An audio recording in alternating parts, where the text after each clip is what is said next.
একটি বছর পরে আবার ফিরে এলো মাহে রমজান, একটি বছর পরে আবার ফিরে এলো। মুমিন হৃদয়ে পড়লো সারা, মুমিন হৃদয়ে পড়লো সারা, উঠলো জেগে সকল প্রাণ, একটি বছর পেয়ে আবার ফিরে এলো মাহে রমজান। রমজানেরই রোজা পালন করো তুমি ওহে মুসলমান, রোজার হাতে দিবেন খোদা সিয়াম সাধনার পুরস্কার। রমজানেরই রোজা রাখো পালন করো ওহে মুসলমান, নিজের হাতে দিবেন তিনি সিয়াম সাধনার পুরস্কার। রমজানেরই রোজা হলো আল্লাহ পাকের দান। একসাথে বলেন, একটি বছর পরে আবার ফিরে এলো, একটি বছর পরে আবার ফিরে এলো মাহে রমজান। রমজানেরই রোজা রাখো মুমিন তুমি হবে রবের মেহমান। বল আল্লাহু আকবার। যারা রোজা রাখে তারা কার মেহমান? কার? রোজার অবস্থায় যদি মারা যান বিনা হিসাবে জান্নাতি, কবরের সওয়াল জবাব মাপ। রমজানে মারা গেলে সওয়াল জবাব কি? কবর আযাবও মাপ, মাটি চাপও মাপ। আল্লাহু আকবার। রমজান মাসে সব কবরবাসীকে আল্লাহ মাফ করে দেন, শয়তানের পায়ে শিকল লাগাই দেন, জান্নাতের দরজা খুলে দেওয়া হয়, কবরগুলোর সাথে লাগাই দেওয়া হয়। আল্লাহু আকবার। এই রমজানের 5 ওয়াক্ত নামাজের পাশাপাশি তারাবি পড়ব, সাহারি করব, ইফতারি করব। রাজি আছেন? তারাবি পড়বেন তো? কয় রাকাত? জামাতের সাথে হযরত ওমর তারাবি পড়েছেন 20 রাকাত, আপনারাও পড়বেন। জোরে বলেন ইনশাআল্লাহ। গরিবের ছেলে অথবা গরিবের মেয়ে, বড় লোকের ছেলের সমস্যা এক জায়গায় ধরা পড়েছে, হুজুরকে হক কথা বলে বিবাহ পড়াইতে হবে। হুজুর যদি বড় লোকের টাকার কাছে বিক্রি হইয়া বলে আমি বিয়ে পড়াবো না, আমি কিছু জানি না, ওই ইমামের পিছনে নামাজ তখন পড়া যাবে না। মাশাআল্লাহ, খুব কঠিন জিনিস। আরে সালামক সাহেব মুসা নবীকে সালাম দিলেন, মনে আছে না? ঘুমাইছে সব? মনে আছে? নারাই তাকবীর। বাইরের খুন সাউন্ডটা কমাও, পারলে ওই বক্সগুলো হালকা একটু, এই পাগলা ওই বক্সগুলো একটু হালকা এদিক করে দাও, দুইটাই হালকা। বাইরা আমার পয়গম্বর মুসা আলাইহিস সালাতু ওয়াস সালাম ডাক দিয়া বলে, মুসা আরে সাহেব তোমার এই অবস্থা কেন? ডাক দিয়া বলে, নবীজি অত না, ও নবীজি তাওরাত কিতাবে আপনার নাম সাথে সাথে আহমদ আর মুহাম্মাদের নাম ছিল, ওই নামগুলো কাটাবার পর থেকে আমি সাপ। মনে আছে? বক্স দেখিয়ে নাম টাকা নাম। ও পয়গম্বর, আরে কমাও তো, বাড়ি বাড়ি কেন? না না, ভালো মাইক, ভালো মাইক, ভালো না? জোরে বলে ইনশাআল্লাহ। মুসলমান ইমানদার, মুসা নবী দোয়া করে, আল্লাহ আরে ঈসাকে তুমি মানুষ বানিয়ে দাও। আল্লাহ বলে, হাক্কুল্লাহ হাক্কুল ইবাদ, বান্দা যদি বান্দার হক নষ্ট করে, ওই বান্দা যদি মাফ করে না দেয়, আমি আল্লাহ মাফ করি না। কথা ঠিক? বান্দা যদি আমি আল্লাহর হক নষ্ট করে গো, আমি আল্লাহ মাফ করে দিলে মাফ পাবে। কিন্তু মানুষ ওই মানুষের হক যদি নষ্ট করে, ওই মানুষ যদি মাফ করে না দেয়, আমি আল্লাহ মাফ করি না। বড় আজীব ব্যাপার। ও যুবক, যৌবন বয়সে কত মেয়ের সাথে ফেসবুকে পিটিস পিটিস করছো, বিয়ে করছো আর একটাকে। ওই দিন কই যাইবা হাসরের ময়দানে? বলো। একটা যুবকের 14টা সিল আছে না নাই? এক একটা যুবকের 7টা আইডি আছে না নাই? খবর আছে যুবক, খবর আছে, খবর আছে।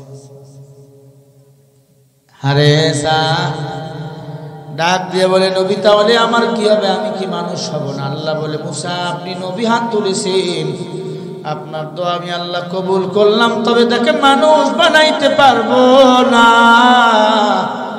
আমি আল্লাহ আপনার দোয়ার বদলতে তার হায়াত বাড়িয়ে দিলাম। মুহাম্মদ রাসূলুল্লাহর সমান হায়াত পাবে সে। সুবহানাল্লাহ। এখন থেকে সে দুনিয়াতে বেঁচেই থাকবে। নবীজি 63 বছর হায়াত, নবীজির হায়াত পর্যন্ত সে হায়াত পাবে। আমি আল্লাহ তার হায়াত বাড়াইলাম। সুবহানাল্লাহ বলে। হারে সা জঙ্গলে আত্মগোপন করে আছেন, কয়েক শত বছর পর হঠাৎ করে দেখতে পান, শুনতে পান বুলবুলি পাখিরা আমার নবীর নামে গান গাইতেছি। বাঘ আর হরিণ এক জায়গায় গান গাইতেছেন। হারে স্যার বুঝতে বাকি নাই, হারে স্যার নামক সাপ মুহাম্মাদুর রাসূলুল্লাহ দুনিয়ায় চলে এসেছে। এখন সামান্য রিকু কম, সামান্য সাউন্ড ঠিক আছে, সামান্য। ভাইরা আমার একটু খেয়াল করেন, আল্লাহর নবীর কাছে মাপ পাওয়ার জন্য ওই মিশর থেকে রওনা মক্কা মদিনার উদ্দেশ্যে চলতে চলতে কয়েকশো বছর চলে গেছে। আমার নবীর বয়স যখন 18 বছর, তখন হারেসা নামক সাপ মক্কায় অবতীর্ণ এসেছেন, ঢুকে গেছেন। আমার নবীর আগের বাড়িটা আবু জেহেলের বাড়ি, আমার নবীর সামনের বাড়িটা কার বাড়ি? আবু জেহেলের বাড়ি। এখন আবু জেহেলের বাড়িটা আছে না নাই?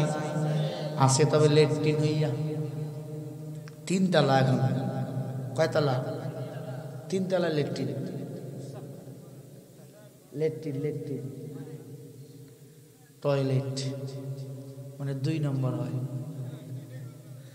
ভাইরা আমার, প্রস্রাবখানাও আছে একদিকে, তবে পায়খানা বেশি করে দিচ্ছে, কারণ মানুষ তো অভাব নাই সেখানে। মহিলাদের জন্য 2 তলা, আর পুরুষদের জন্য নিচতলা করে দিচ্ছে।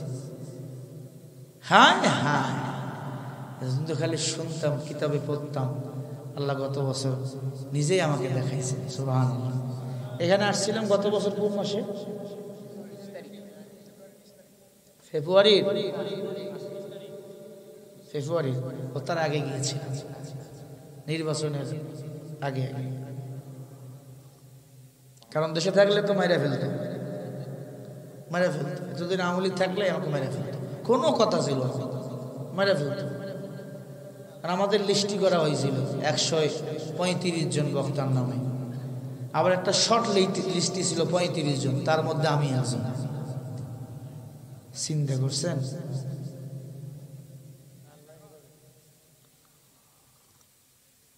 আমার নামে যে মামলা, এই মামলা মিথ্যা। আমি নাকি ককটেল মারছি, আমি ককটেল, আল্লাহর কসম জীবনও দেখিনি। আমার বোনের বিয়ে, ভাস্তির এত বিয়ে হয়েছে, আমি জীবনে একটা ককটেল ফুটাইনি। আমি একটা মোমবাতিও জ্বালাই না, আল্লাহর কসম। আমরা যখন মাদ্রাসায় পড়তাম, যখন হের কিনে নেল থেকে আগুন লাগাইতে হবে, এটা পারি আমি। আমাদের পালি ছিল মাদ্রাসা যখন পড়তাম, সপ্তাহে 1 দিন করে আমাদের পালি। কথা বুঝাতে পারছি? মাদ্রাসা ঝাড়ু, বারান্দা ঝাড়ু, এরপরে হারকিন পরিষ্কার করে সেভিনি জানেননি? চিমনি হ্যাঁ কাছের ওগুলা মশা লাগতো, হাত দুধ কেটে যাইত।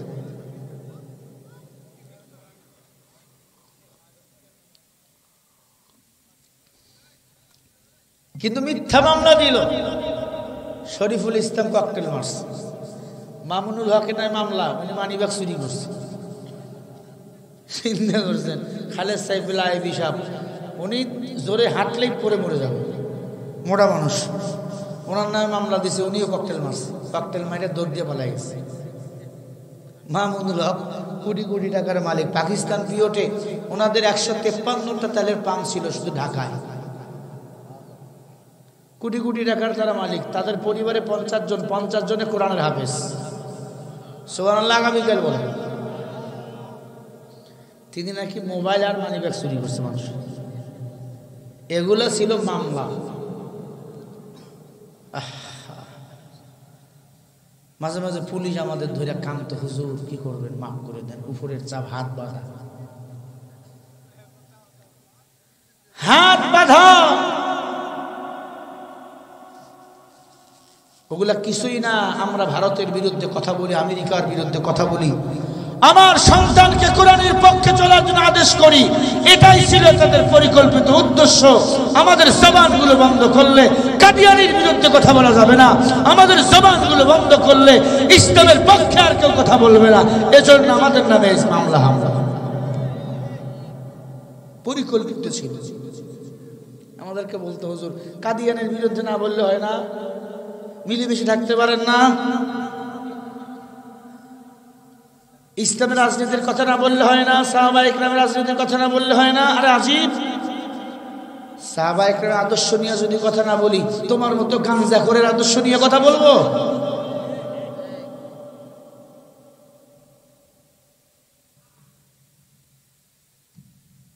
মাঝে মাঝে অনেক সম্মান করতো, মাঝে মাঝে ফিটাইতো, জাফিটা জীবনও খাইনি। মুসলমান ইমানদারেরা খেয়াল করে শোনেন, হারেসা নামক সাহাব আবু জেহেলের বাড়ি এসে আত্মগোপন করলেন। সকাল হয়ে গেলে মুহাম্মদ রাসূলুল্লাহর কাছে যাবে, একটু ভোর ভোর সময়, ভোর ভোর সময়, 22 ফুট লম্বা 6 ফুট চওড়া প্রস্তরটার সাথে মোটা সাপ আবু জেহেলের বাড়ির জঙ্গলা, ছোট্ট একটা জঙ্গলার নিচে আত্মগোপন করে আছে। নবীজি তো এখন ঘুমাইতেছে, ইবাদতে মশগুল, আমার এখন যাওয়া যাবে না, আমি একটু বিশ্রাম করি। আবু জেহেল 14 দলের মিটিং শেষ করে ঘর থেকে বাইরে হয়েছে, বাথরুমে গেছে, একটু বাথরুম সারবে খোলা জায়গায়। এখন অনেক মানুষ আছে টয়লেট ডাইখা দামি টাইস করে মজা করে টয়লেট রাখার পরেও খোলা জায়গায় গিয়ে পায়খানা করে, আছে না? মানুষ দেখলে লাভ দিয়া ওঠে, পানি লওয়া লই নাই, আবার ফতুয়া দেয় হুজুরের বিরুদ্ধে। ওরে আল্লাহর গোলাম, হারেসা নামক শাম আত্মগোপনে আছে। আবু জেহেল পায়খানা কইরা মনে করছে এটা একটা মোটা গাছ, ওইখানে ঘষা মারি, আছে না কিছু মানুষ ঘাসের মধ্যে ঘষা মারে, পায়খানা কইরা কই পানি নেওয়া আগে অল ক্লিয়ার করে লই, ঘাসের মধ্যে ঘষা মারে, আছে না নাই? হ্যাঁ, কি বলবো, হুজুর ওয়াজ করছে ঢিলা কুলুপ নেওয়ার ফজিলত, যুবক এক হাতে খিচুড়ি তো বলা, আর চিন্তা করছে কমপক্ষে আজকে ঢিলা কুলুপের একটা আমলটা করি। অন্ধকারে গিয়া প্রস্রাব করতে বসছে, ওখানে ছিল লাল পিপিড়ার ভাষা, লাল পিপিড়ার দেখবেন ইটার মধ্যে বাড়ি করে, ছোট্ট একটা ইটা, ওই ইটা যুবক জায়গায় লাগাইছে, কয়েকটা কামড় বসাই দিচ্ছে লাল পিপিড়া, জিনিস ফুইলা মোড়া হয়ে গেছে ফুটবল। বাড়ি যায় আর জলে কেন, ঘরে ঢুকে দেখি সর্বনাশ, জায়গার জায়গা নাই, অ্যাটেম বোম হয়ে গেছে। কয় হুজুরের ওয়াজে কোনো ফায়দা নাই, ঢিলা কুলুপ নেওয়ার পরিণাম, আমার জীবন ভালো না। পরে ঢিলা কুলুপের বয়ান ঠিক আছে, তুমি জায়গা মতো বসো নাই, জায়গা মতো ঢিলা কুলুপ ব্যবহার করো না, ঠিক কিনা? তুমি দেখবা না ঢিলা কুলুপ, এখন তো ঢিলা কুলুপের আমল নাই, আছে নাই? আবু জাহিল্লা যখন ঘুষতেছিল অমন সময় সাপ চোখ খুলে দেখে আবু জাহেল লড়া মারছে একটা। আবু জাহেল ভয়ে ভয়ে উঠুর দেখে বিশাল বড় সাপ। স্ত্রীকে ডাক দিয়া কয়, রে বিবি এদিকে আয়। দলের নেতা কর্মীকে ডাক দিয়া কয়, এদিকে আস। তাকায়া দেখো কত বড় সাপ। আবু জাহেলের বউ কয়, এই সাপ নিশ্চয় মুহাম্মাদের জাদুর সাপ। তোমাকে আমাকে মারার জন্য মুহাম্মদ এই সাপ মন্ত্র দিয়ে বানিয়ে পাঠাইছে। কেমন কেসা খারাপ এই সাপ। আবু জাহিল্লা ডাক দিয়া কয়, এটা মুহাম্মাদের সাপ। আবু জাহেল কয়, রে ধর গাছের সাথে বাঁধো। সাপ রে কয়, বল তোর মালিক কি মুহাম্মদ? সাপ কয়, মুহাম্মদ রাসূলুল্লাহকে চিনিও না জানিয়া তবে নাম শুনেছি আল্লাহর নবী। আরো শান্তি গরম আবু জাহেল, আল্লাহর নবী আমি তাকে নবী হিসাবে মানি না।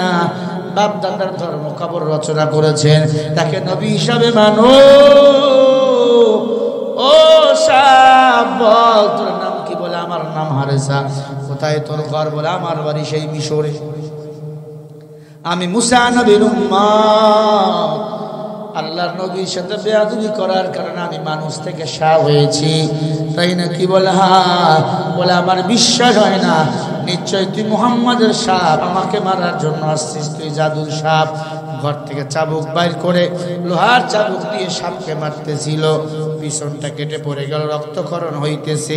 সাপটা এতবার বলতেছে, মুহাম্মদকে আমি চিনিও না জানি না, তবে আল্লাহর নবী, আমি তার কাছে যাচ্ছি মাপ চাওয়ার জন্য, আমার একটু সারিয়া দেন, আমি মাপ চাবো, তারপরে এখানে ফিরে আসবো।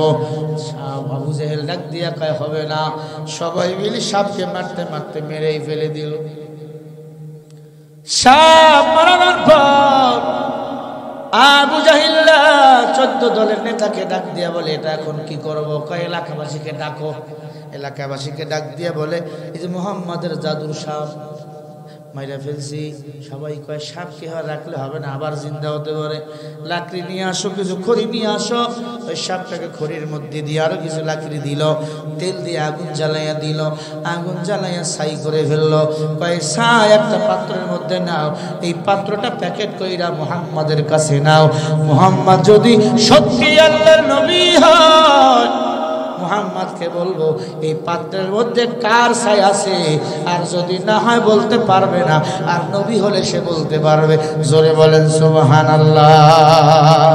ত্রিভুবনের প্রিয় মুহাম্মদ এলো রে দুনিয়ায়, রে সাগর আকাশে বাতাসে দেখ যদি রে সাগর আকাশে বাতাসে দেখবি যদি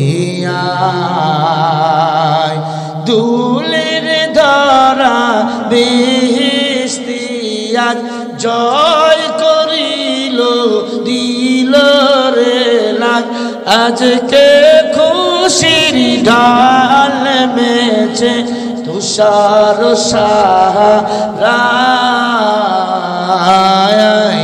রে সাগর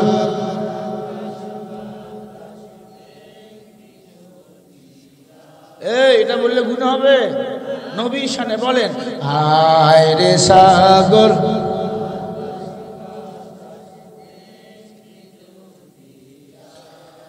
ত্রিভুবনের প্রিয় মুহাম্মদ, ত্রিভুবনের প্রিয় মুহাম্মদ এলো রে দুনিয়ায়।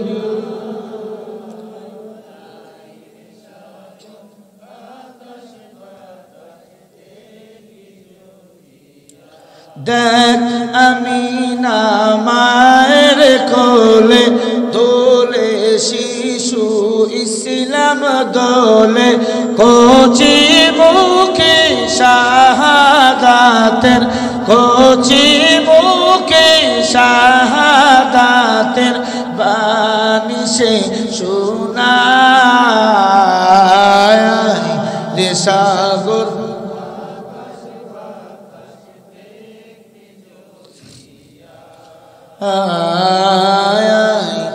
সাগর আকাশ বাতাস দেখবি যদি আয় ত্রিভুবনের প্রিয় মোহাম্মদ এলো রে দুনিয়া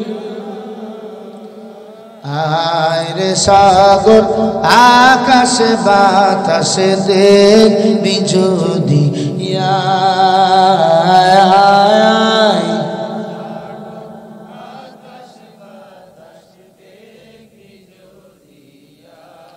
জোরে বলেন না মারহাবা আরো জোরে বলেন মারহাবা আজকে যত পাপী ও তাপী সব গুনাহি পেলে মাফি দুনিয়া হতে বেইনসাফি দুনিয়া হতে বেইনসাফি জুলুম নিল বিদায়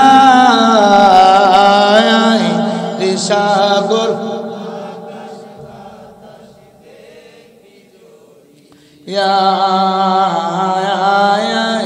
রে সাগর আকাশ বাতাস দেখবি যদি আয় ত্রিভুবনের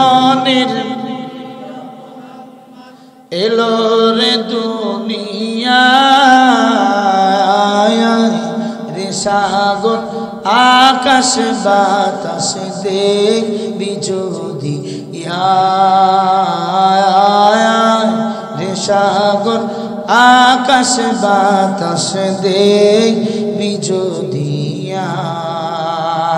একবার জোরে বলেন মারহাবা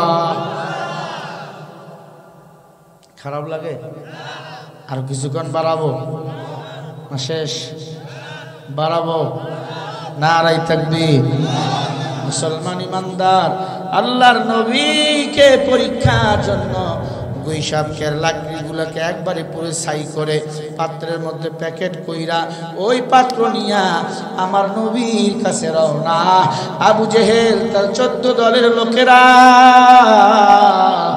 আমার নবী আল্লাহর কালাম তেলাওয়াত করতেছিল আবু জেহেলের বউ সুদ্দা আমার নবীর ঘরের কিনারায় গিয়া ডাকতেছে মুহাম্মদ আমার নবীজি ডাক দিয়ে বলেন জি কে বলে আমি তোমার চাচা আবু জেহেল কেমন আদো বলা নবী চাচা বেঈমান এরপরে ঘর থেকে বাইর হয়ে বলে চাচা ডাকছেন আবু জেহেলের বিবি নাকরা বলে মুহাম্মদ এমন সুন্দর চেহারার অধিকারী ছিল দেখি কত জোরে সুবহানাল্লাহ বলতে পারেন আগে বলি শেষ করি আবু জেহেলের বিবি বলে মুহাম্মদ এমন সুন্দর ছিল পূর্ণিমার চাঁদ মুহাম্মাদের চেহারার কাছে কিছুই না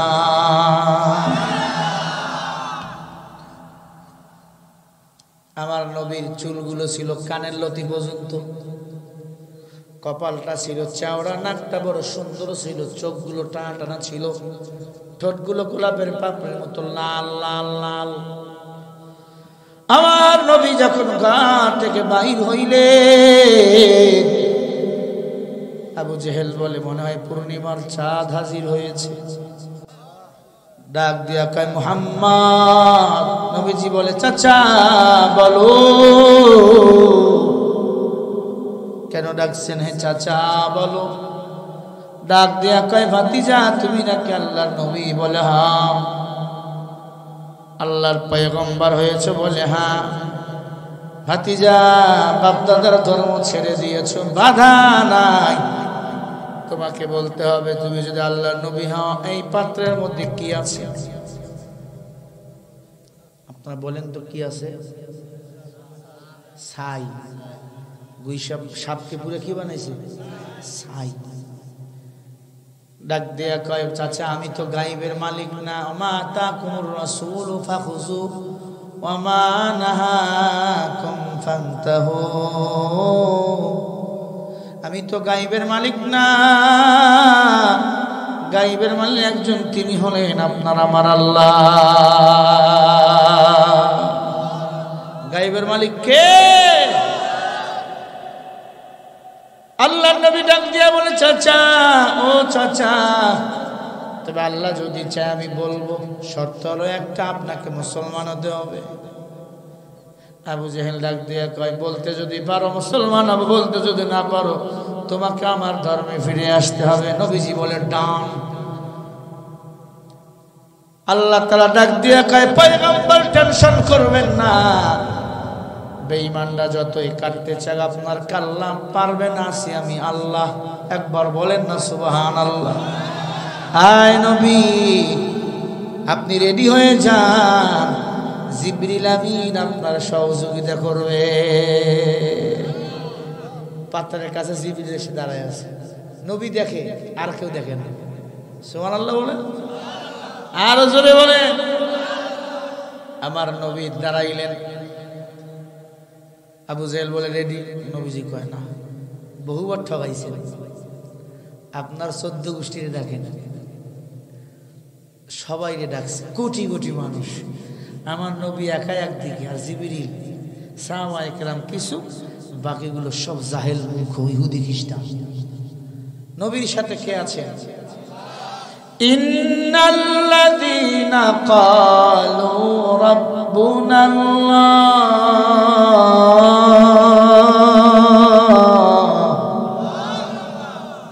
আমাদের রবকে সবাই বলেন।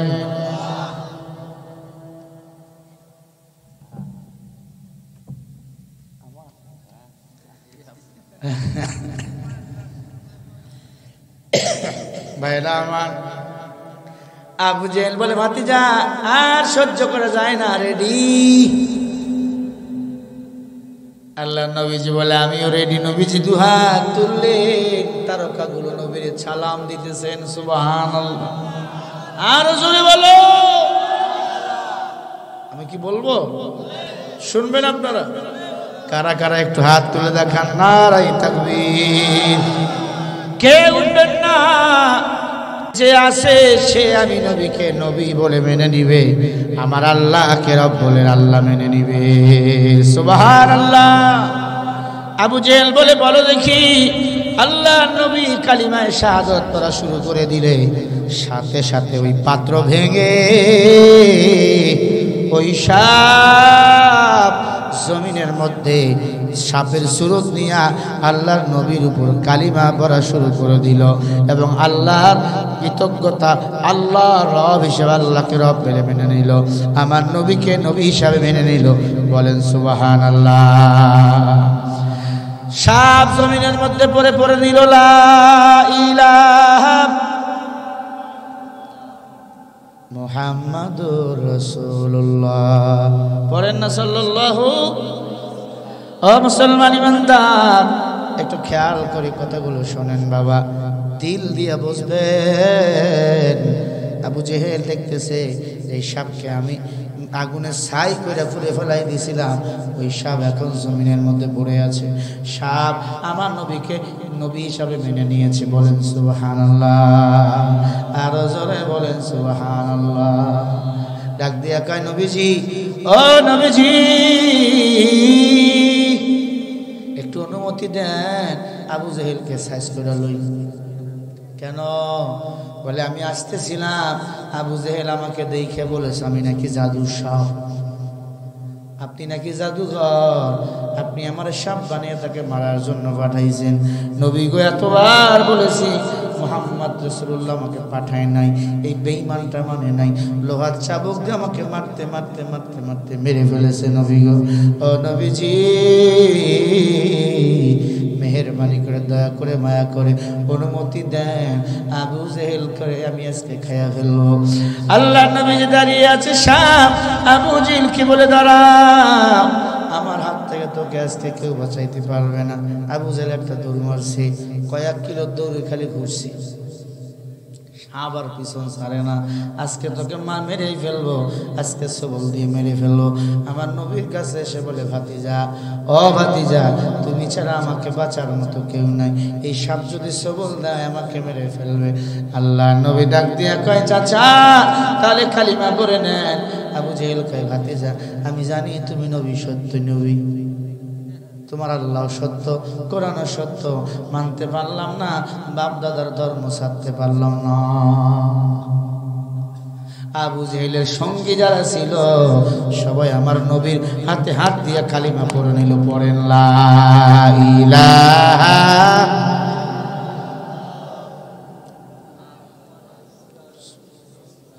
সাল্লাল্লাহু আলাইহি ওয়াসাল্লাম।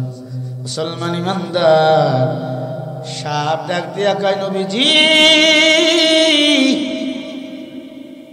ও মায়ার নবী আমার,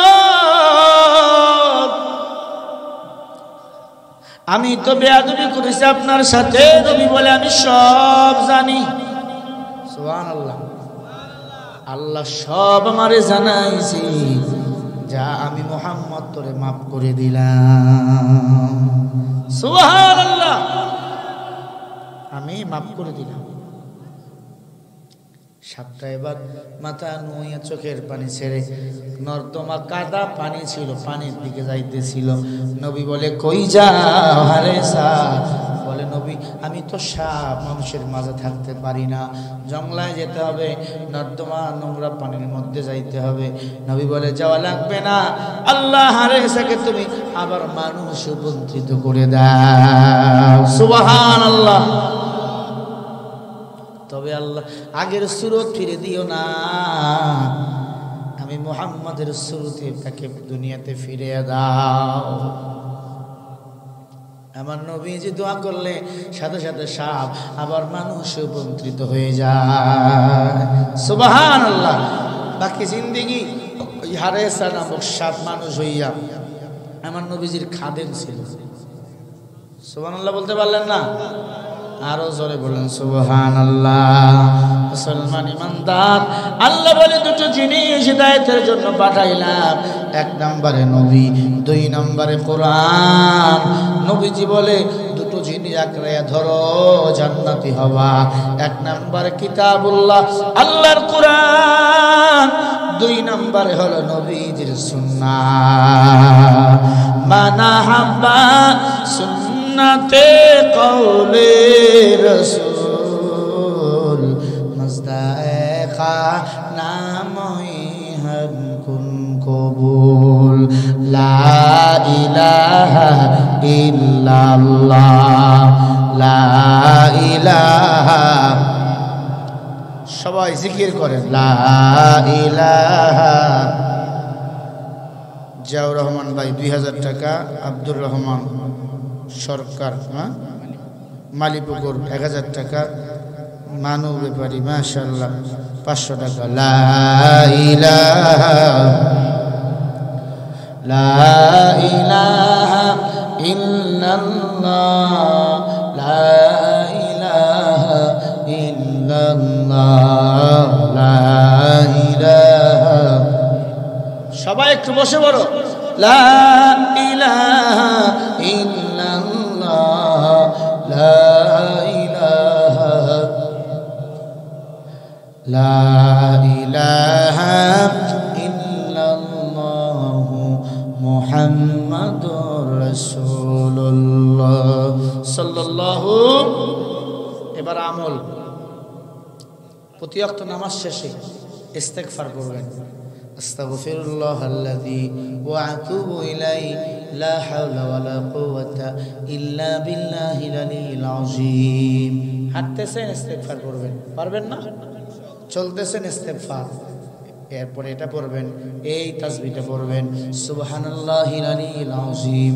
পড়েন তো, সুবহানাল্লাহিল আলিয়্যিল আযীম, সুবহানাল্লাহি ওয়া বিহামদিহি, আস্তাগফিরুল্লাহাল্লাযী ওয়া আতুবু ইলাইহি, সুবহানাল্লাহিল আলিয়্যিল আযীম, সুবহানাল্লাহি ওয়া বিহামদিহি। এই দুইটা তাসবিহ যারা গলার মালা বানায় নিবে, আল্লাহ পাক তাকে অগণিত নেকের মালিক বানাইয়া দিবে। বলেন সুবহানাল্লাহ। ফজরের নামাজের পরে বেশি বেশি পড়বেন, আল্লাহুম্মা আজরিনি মিনান নার, জাহান্নামের আগুন হারাম করে দিবেন আমার আল্লাহ। জোহরের নামাজের পরে তেলাওয়াত করবেন কোরআন শরীফ, সূরা ইয়াসিন পড়বেন, রহমান পড়বেন। আসরের নামাজের পরে নাবা পড়বেন। মাগরিবের নামাজের পর সূরা মুলুক পড়বেন, সূরা ওয়াকিয়া পড়বেন। আল্লাহ পাক অন্ধকার কবরে এই সূরাগুলোর আমলকে বাতিল ব্যবস্থা করে দিবেন। পারবেন? পারবেন? জোরে বলে ইনশাআল্লাহ। বেশি বেশি ইস্তেগফার, জবানে ইস্তেগফার, জবানে ইস্তেগফার, জবানে ইস্তেগফারের আমল। ইস্তেগফার যে যত বেশি করবে আল্লাহ তত বেশি তাকে মাফ করে দিবেন। আল্লাহ তাআলা আমাদের সবাইকে ঈমান আমল মজবুত করার তৌফিক দান করে। আমিন। ভালো থাকবেন সবাই, সুস্থ থাকবেন। আমার জন্য দোয়া করবেন, আমার মাদ্রাসার জন্য দোয়া করবেন। সামনে রমজান, সবাই রমজানের রোজা রাখবো তো ইনশাআল্লাহ।